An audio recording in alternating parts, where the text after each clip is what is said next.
Every Sunday for 7 years, I brought her soup. I washed her floors. I held her hand while she cried about Grandpa. I was the only one who showed up. So when the lawyer read her will and left me with nothing, I didn't cry. I didn't scream. I just smiled and pulled out my phone. My name is Aria, and I am done being the invisible granddaughter. Grandma Eleanor lived in a small yellow house at the end of Maple Street. White picket fence, rose garden out front, rocking chair on the porch. She moved in there with Grandpa in 1963. He passed in 2010. She stayed. Alone. Until I started visiting. Every Sunday, rain or shine, sick or tired, I'd show up at 11 a.m. with chicken noodle soup from her favorite deli, fresh flowers from the corner store, and the Sunday crossword puzzle already half filled in, just the way she liked it. Mami Dao. Cousins, they came twice a year, Christmas, and her birthday. They'd roll in with fancy gift bags, take selfies in front of her fireplace, post them with captions like, "Family is everything," then leave before dinner. Aunt Lisa would call once a month. "How's Mom?" she'd ask, while her kids screamed in the background. Uncle Rick sent a fruit basket every New Year's, always the same one, always late. But me? I was there, week after week, month after month, year after year. I cleaned her gutters, fixed her leaky faucet, sat with her during chemo, held the bucket when she threw up, rubbed her feet when they swelled, read her romance novels out loud when her eyes got too tired. I knew her favorite tea, Earl Grey, 1 sugar. Her favorite song, Moon River. Her favorite story, how Grandpa proposed in the rain with a ring he'd saved for a year to buy. She called me her Sunday angel, said I was the only one who made her feel less alone. So when she passed last month, peacefully in her sleep, holding my hand, I thought, surely she left me something, not for greed, not for money, but for love, for proof that she saw me, that she knew what I gave up, dates, vacations, lazy Sundays, just to be there. The funeral was small, just family. My cousins showed, up in designer black, took front row seats, cried perfect tears for the photos. I sat in the back, quiet, empty, numb. The will reading was scheduled for the next Tuesday. At her lawyer's office, I wore my best dress, not to impress, but to honor her. The lawyer cleared his throat, glasses perched on his nose. Mrs. Eleanor Whitmore's final wishes are as follows.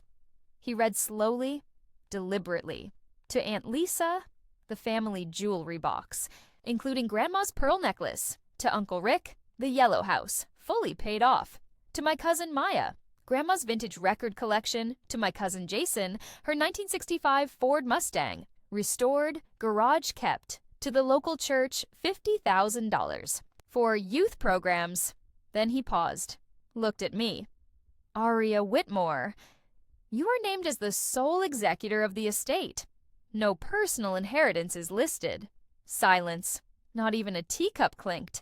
My cousins didn't look at me, didn't say sorry, didn't even flinch. Aunt Lisa sniffed. Well, at least she trusted you with the paperwork, Aria. Uncle Rick nodded. That's something, right? I didn't move, didn't speak, didn't cry. I just smiled. Small, sharp, secret. Then I pulled out my phone and hit play. The room froze. Grandma's voice filled the space.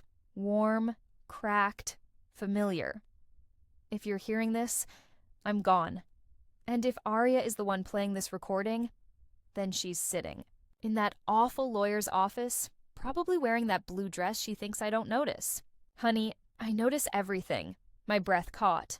To my other grandchildren, thank you for the visits, the gifts, the photos, but don't pretend you showed up when it mattered. You didn't. And that's okay. I'm not mad. I'm just honest now that I'm gone. Aunt Lisa's face went pale. The house, the car, the records, the jewelry, those aren't gifts. They're bait. Because I knew, the second I was gone, you'd all show up.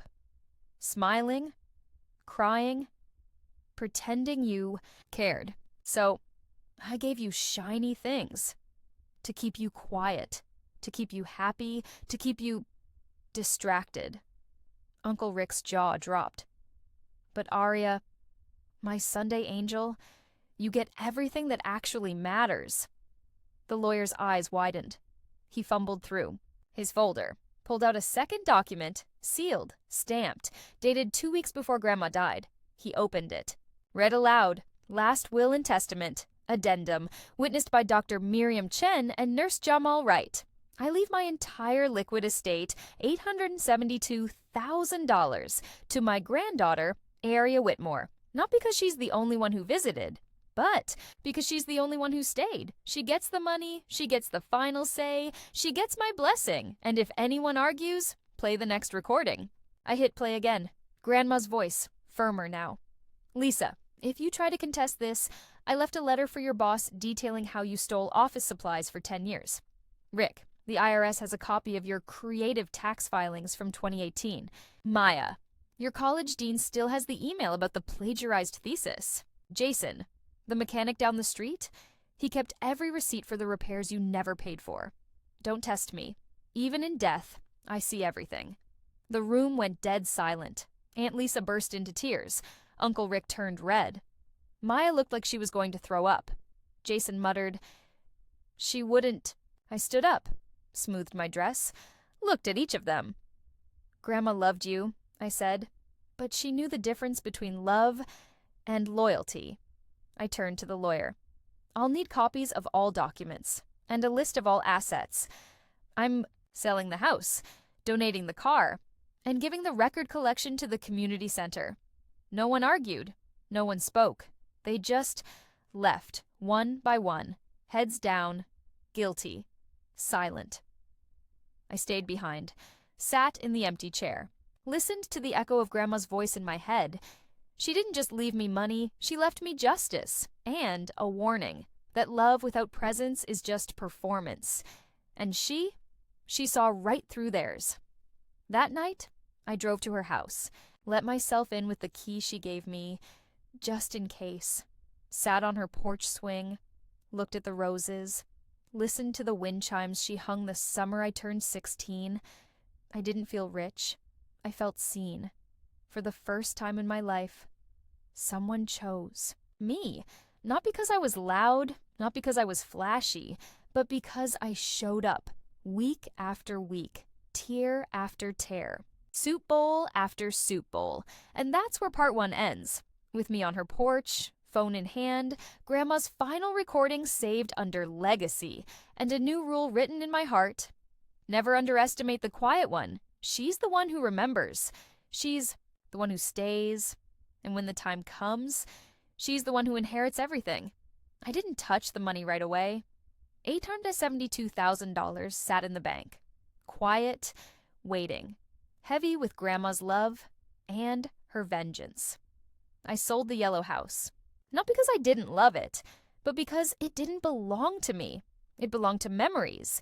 And memories don't need roofs. They need hearts. I donated the Mustang to a veterans rehab program. I gave the record collection to the community center. With a note, play Moon River every Sunday at 3 p.m. I auctioned the jewelry box, donated every penny to a nonprofit that helps seniors pay for medicine. My cousins didn't protest, didn't call, didn't show up. Good. I thought that was the end. It wasn't. 3 weeks after the will reading, I got a call from Maya, my cousin, the one who posted I'd family first every holiday while skipping Grandma's doctor appointments, the one who cried at the funeral, then left before the casket closed. Her voice was shaky. "Arya, can we meet, please?" I almost said no, but Grandma's voice whispered in my head, "Even the selfish ones deserve a chance to change." I said yes. We met at a coffee shop. Neutral ground, no lawyers, no recordings, just two girls who used to build pillow forts together. Before life taught us different lessons. She didn't order anything, just sat across from me, eyes red, hands trembling. I listened to the recording again. She whispered, "The one Grandma left about my thesis." I stayed quiet. Let her talk. I didn't plagiarize the whole thing. Just One section. I was overwhelmed. I panicked. I thought no one would notice. But Grandma did. She always noticed. I sipped my coffee. Didn't react. She never told me, Maya continued. She never shamed me. She just kept it. Like insurance. Like love with teeth. I finally looked at her. Why are you here, Maya? She took a deep breath. To apologize, not for the will, not for the money, for never showing up, for treating Grandma like a photo op, for letting you carry her alone. I didn't cry, but my chest tightened. I didn't come here to beg for money, she said. I came to ask, can I help? With whatever you're going to do with Grandma's legacy. I'll sweep floors, I'll make soup, I'll sit with strangers. Just let me earn my way back. I studied her. Not the girl in the funeral selfie, not the girl who stole quotes from Wikipedia, but the girl underneath. Scared. Regretful. Trying. I nodded. There's a senior center downtown, every Sunday, 11 a.m. They need volunteers, bring soup, bring puzzles, bring yourself, no photos, no posts, just show up. She wiped her eyes. I'll be there. I didn't hug her, didn't say, I forgive you, just stood up. See you Sunday. She showed up. Not just that Sunday, every Sunday. Same time I used to visit Grandma. She brought soup, homemade, not from a deli. She brought crosswords, filled in half, just like I used to. She held Mrs. Gable's hand while she talked about her late husband. She laughed with Mr. Ruiz over his terrible jokes. She didn't take a single photo. I watched her, from across the room, quietly, carefully. After a month, I handed her a key. To what? She asked. To the new place. She blinked. What new place? I didn't just inherit money, I inherited purpose. With Grandma's funds, I bought a small brick house on Oak Street. 3 bedrooms, big kitchen, sunny porch, wraparound garden. I painted it yellow, just like hers. Planted roses out front, hung wind chimes on the eaves. I called it Sunday House, a home for seniors who don't want to be alone on Sundays. No fees, no applications, just show up. Stay for an hour, stay for the day, have soup, do puzzles, watch old movies, sit in silence. Whatever you need. Maya became my first official volunteer. Then Jason showed up, my cousin, the one Grandma threatened with unpaid mechanic bills. He didn't come to apologize. He came to fix things. Literally. He repaired the porch steps, fixed the leaky sink, installed grab bars in the bathroom, replaced every light bulb in the house. He didn't say much, just worked, sweated, nodded when I said thank you. One day, while he was patching drywall, he muttered, Grandma knew I never paid Tony for the brake job, didn't she? I handed him a soda. Yep, he sighed. I paid him last week. I smiled. Good. Aunt Lisa came next, not to beg, not to argue, to cook. Every Sunday she shows up at 10 a.m. with 3 pots of soup. Chicken noodle, tomato basil, lentil, just like Grandma used to love. She doesn't talk much, just stirs. Serves, smiles at the guests. One day Mrs. Gable patted her hand and said, You remind me of my daughter. She never visits. Aunt Lisa cried. Right there, in the kitchen, she's been coming every week since. Uncle Rick? He hasn't shown up, but he sent a check, $20,000. No note, no name, just a plain envelope left at the door. I cashed it, put it toward a new van for transporting seniors who can't drive. I like to think Grandma would have smiled. Last Sunday, we had 27 guests. Seniors, volunteers, neighbors, even Maya's college professor. She came to meet the girl who finally did her own work. We sat on the porch, ate soup, did crosswords, listened to Moon River on the record player. As the sun set, Maya sat beside me, quiet, peaceful. She'd be proud, she said. I nodded. She is. I still visit Grandma's grave every Sunday. I bring soup, I bring flowers, I bring the crossword, and I talk to her. I tell her about Sunday House, about Maya's laugh, about Jason's quiet repairs, about Aunt Lisa's tears, about the seniors who now have a place to belong.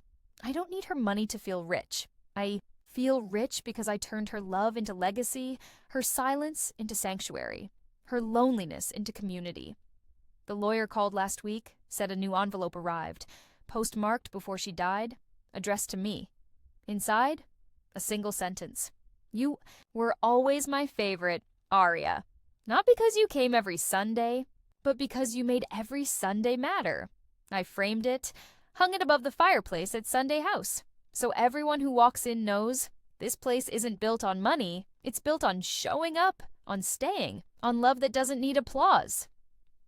I'm 29. I still wear that blue dress sometimes. And every Sunday, I make sure someone's soup is warm, someone's hand is held, someone's story is heard, because Grandma taught me the quietest love echoes the loudest. And the ones who stay, they don't just inherit houses, they build homes for everyone.